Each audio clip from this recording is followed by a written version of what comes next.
इस वीडियो में हम सीखेंगे बेसिक डिफरेंशिएशन के फॉर्मूले जो क्लास 11th के फिजिक्स में लगते हैं। ठीक है, बेसिक डिफरेंशिएशन के फॉर्मूले, और ये क्लास 11th में इनिशियली सीखना बहुत ज़रूरी होता है, वरना आगे के चैप्टर्स में प्रॉब्लम आने शुरू हो जाते हैं। ठीक है, तो सबसे पहले मान लीजिए कि सबसे बेसिक y अगर कुछ कांस्टेंट है तो y, अच्छा एक ये भी बता देता हूँ कि मान लीजिए ऐसा कुछ है y इक्वल टू कॉन्स्टेंट, तो डिफ्रेंसिएशन को x के रेस्पेक्ट में अगर हम करेंगे तो वो 0 होगा। अच्छा, इस dy बाई डी एक्स को ऐसे भी लिखा जाता है y डैश का मतलब भी होता है कि डिफ्रेंसिएशन आप कर चुके हैं विथ रिस्पेक्ट टू जो भी मतलब इधर है होगा वो। जैसे कांस्टेंट है तो कांस्टेंट का डिफ्रेंसिएशन 0 होता है, ये सबसे बेसिक है। उसके बाद अगर मान लीजिए y इक्वल टू एक्स का पावर, जैसे इससे पिछले वाला का एग्जांपल दे देता हूँ। जैसे y इक्वल टू मान लीजिए 7 है और आपसे कोई पूछ रहा है कि इसका डिफ्रेंसिएशन क्या होगा, तो dy बाई डी एक्स आपका हो जाएगा, आप ऐसे लिखेंगे d of 7 with respect to x which is 0। ये फॉर्मूला ही होता है कि किसी भी चीज़ का डिफ्रेंसिएशन, मतलब किसी भी कांस्टेंट का डिफ्रेंसिएशन आपका 0 होता है। ठीक है, ये हो गया एक एग्जांपल। अच्छा, दूसरा सबसे इजी सा फॉर्मूला होता है y इक्वल टू एक्स का पावर n।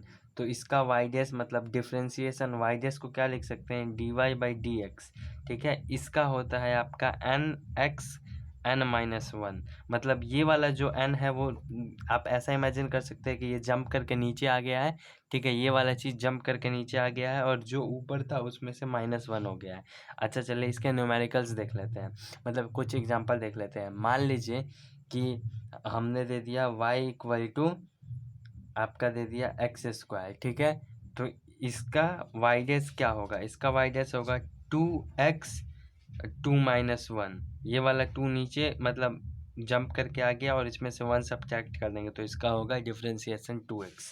ठीक है, चलिए इस पे और कुछ देख लेते हैं। मान लीजिए कि y equal to 5x square है। ठीक है, तो यहाँ पे y डैश क्या हो जाएगा, y डैश होगा dy बाई डी एक्स, और dy बाई डी एक्स क्या होगा d, और y के जगह पे ये पुट कर दीजिए तो 5x square by D x, ये हो जाएगा। अब यहाँ कांस्टेंट बाहर आ जाता है, मतलब इस यहाँ पे कांस्टेंट मल्टीप्लिकेशन में है तो बाहर आता है, लेकिन सिर्फ अगर हम डिफरेंशिएशन कांस्टेंट का करेंगे तो वो 0 होगा, तो ये बाहर आ जाएगा। तो उसके बाद ऐसे लिखेंगे d of x square with respect to d x, जो कि आपका हो जाएगा, यहाँ पे सेम फॉर्मूला लगाएंगे। फॉर्मूला क्या था कि y इक्वल टू एक्स होगा तो y इक्वल टू एक्स का पावर n होगा तो y dash n times x n-1, ये वाला फॉर्मूला था।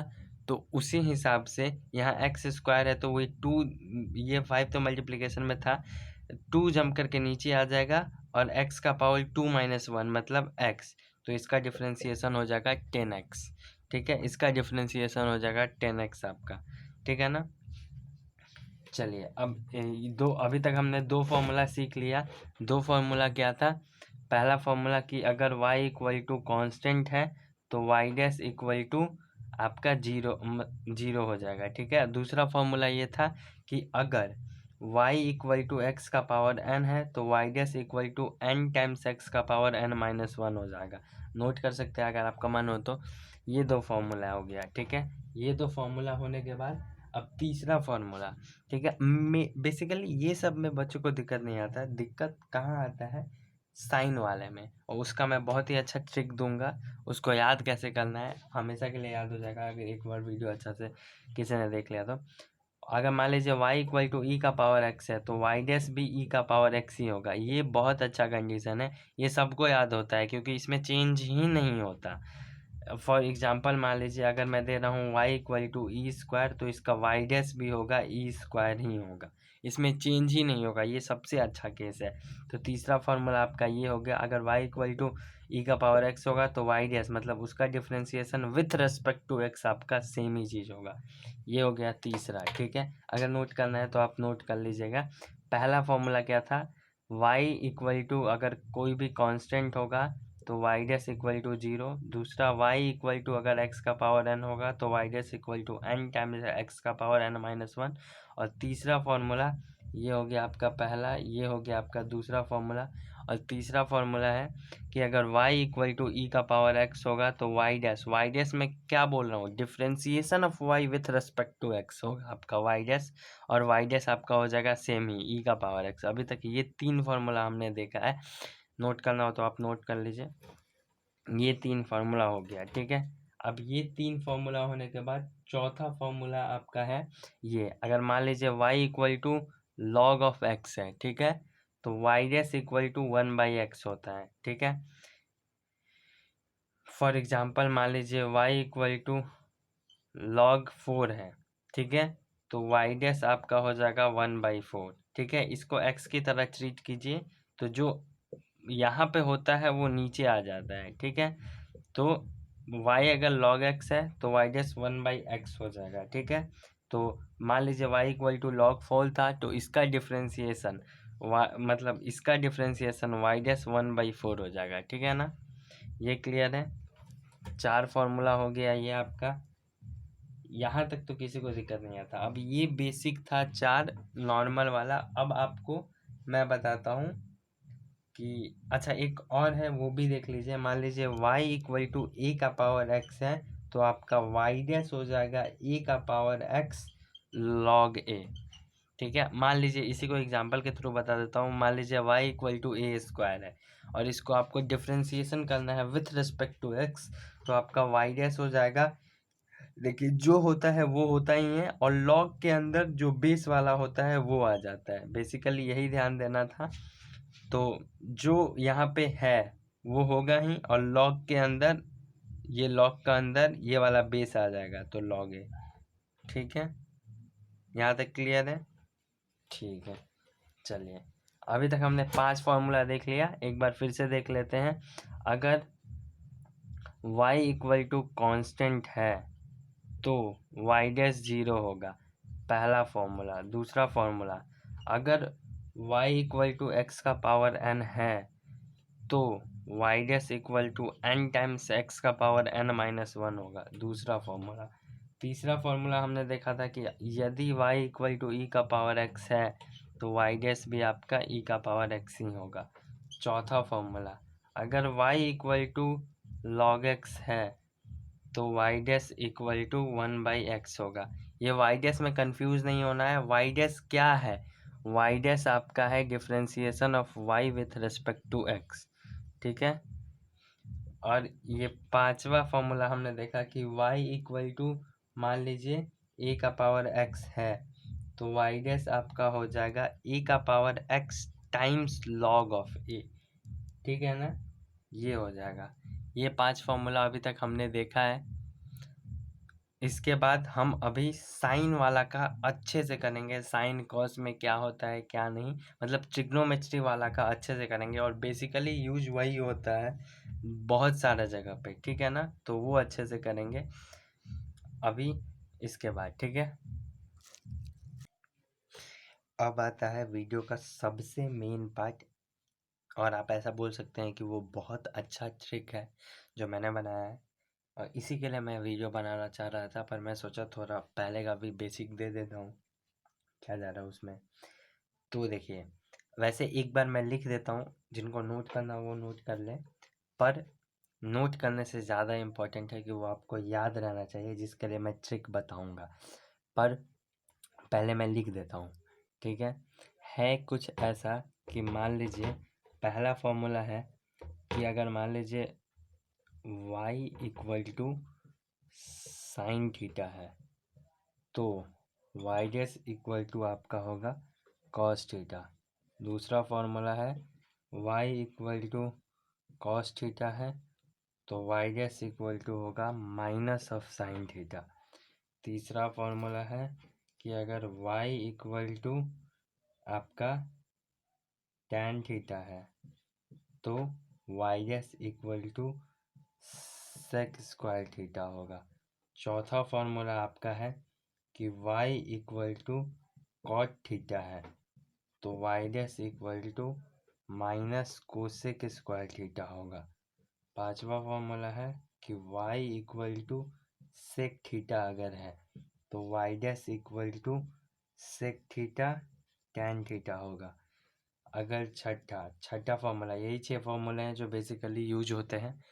छठा फॉर्मूला अगर मान लीजिए आपका y equal to cosec theta है तो y dash equal to minus cosec theta cot theta होगा। यही 6 फॉर्मूला है। अब भैया बोलेंगे कि भैया इतना कंफ्यूजिंग है, कैसे याद होगा ये वो, तो आप पहले ये नोट कर लीजिए अगर करना हो तो, नहीं तो मैं इसके बाद ट्रिक बताऊंगा तो आपको याद ही हो जाएगा वो। ठीक है, यहाँ तक हो गया। चलिए मैं आपको ट्रिक बताता हूँ। ट्रिक ये है कि आपको ये पोजीशंस याद रखने हैं। ये देखिए साइन थीटा, थोड़ा इधर लिखते हैं, यहाँ पे लिखते हैं sine theta, cos theta, tan theta, cot theta, sec theta, cosec theta. ये आपको पोजीशंस ये तीनों के मतलब ये 6 के याद रखने हैं। अब देखिए जब भी y इक्वल टू ये सारा चीज़ दिया होता है ना, तो इसका जब आप डिफरेंशिएशन करेंगे तो वो हमेशा नेगेटिव में आता है, हमेशा वो नेगेटिव में ही आता है। तो देखिए अगर कॉस थीटा का आप डिफरेंशिएशन करेंगे तो ये माइनस साइन थीटा आता है। तो देखिए ये पहले वाला का डिफरेंशिएशन ये आता है विथ नेगेटिव साइन। दूसरे वाले का डिफरेंशिएशन अगर आप कॉट थीटा का डिफरेंशिएशन करेंगे तो वो माइनस कोसेक स्क्वायर थीटा आता है। मतलब इसका डिफरेंशिएशन इसके नीचे वाले के स्क्वायर के नेगेटिव टाइम आता है। ठीक है, और तीसरे वाले का differentiation minus cosec theta cot theta आता है। मतलब इसका डिफरेंशिएशन ये खुद मल्टीप्लाइड बाई इसके ऊपर वाला, ठीक है, और वो नेगेटिव टाइम्स, मतलब ये सब सी वाले का डिफरेंशिएशन नेगेटिव आता है। पहला बात तो ये याद रखना है। और कॉस का माइनस साइन आता है, कॉट का माइनस कोसेक, मतलब कॉट का अगर आप डिफरेंशिएशन करेंगे तो इसका माइनस कोसेक स्क्वायर थीटा आता है, ये जो होता है उसका स्क्वायर टाइम्स नेगेटिव। ठीक है, और इसका करेंगे तो ये खुद मल्टीप्लाइड बाई इसके ऊपर वाला और विथ नेगेटिव साइन। बस आपको क्या करना है, पोजीशन याद रखना है, sine cos tan cot sec cosec, बस। ठीक है, उसके बाद ये आपको खुद ही याद हो जाएगा। एक बार फिर बता दूं, कॉस का इधर वाला विथ नेगेटिव साइन, कॉट का माइनस कोसेक स्क्वायर थीटा, और कोसेक का कोसेक खुद उसके ऊपर वाला विथ नेगेटिव साइन, ये हो गया। अब ये सेम ही चीज़ इसमें फॉलो होगा, लेकिन इसमें है कि इधर वाले सारे सी वाले जितने हैं ना उसमें नेगेटिव साइन आता है, बाकी किसी में नहीं आता। तो साइन का इसका इधर वाला था तो इसका इधर वाला होगा, साइन का होगा कॉस थीटा। ठीक है, टैन का होगा, देखिए इस वाले का स्क्वायर था इसके नीचे वाले के, तो इस वाले का स्क्वायर होगा इसके नीचे वाले का, तो सेक स्क्वायर थीटा। और ये वाला क्या था, ये खुद मल्टीप्लाइड बाई इसका ऊपर वाला, तो सेक का भी वही होगा, सेक थीटा, ये खुद मल्टीप्लाइड बाई इसका ऊपर वाला टैन थीटा। और नेगेटिव इसमें किसी में नहीं आया, देखिए इसमें भी नहीं, इसमें भी नहीं, इसमें भी नहीं। तो मुद्दे की बात यह है कि जितना सी वाला होगा उसमें नेगेटिव साइन आता है, जितना सी वाला को छोड़ के नहीं होगा उसमें नहीं आता। पोजीशन आपको याद रखना है। ये इस दोनों में रिलेशन होता है, इस दोनों में रिलेशन होता है, ये याद रखना है। ठीक है, साइन का कॉस क्यों, क्योंकि साइन के बगल में कॉस है इसीलिए। ऐसे आप याद रख सकते हैं, मैं आपको याद रखने का तरीका बता रहा हूँ। टैन का इसके नीचे वाले का स्क्वायर, ठीक है, और सेक का आपका हो जाएगा ये खुद मल्टीप्लाइड बाई इसका ऊपर वाला। ठीक है, इसमें तीनों में माइनस लगेगा, बाकी सेम रूल है। इसका इधर वाला, इसका कॉट का इसके नीचे वाले का स्क्वायर, और कोसेक का ये खुद, और इसके ऊपर वाला। ठीक है, पोजीशन आपको याद रखना है बस, बाकी सब खुद ही हो जाएगा। तो यही था शॉर्ट ट्रिक इसका याद रखने का, जो मैंने खुद से बनाया था सोच के। बाकी आपको देखिए ये कैसा लग रहा है, सीखने की कोशिश कीजिए। याद ऐसे बहुत आसानी से हो सकता है, तो आप इसको देखिए, एक बार समझिए, नोट कीजिए, और फिर देखिए आपको याद रहता है कि नहीं।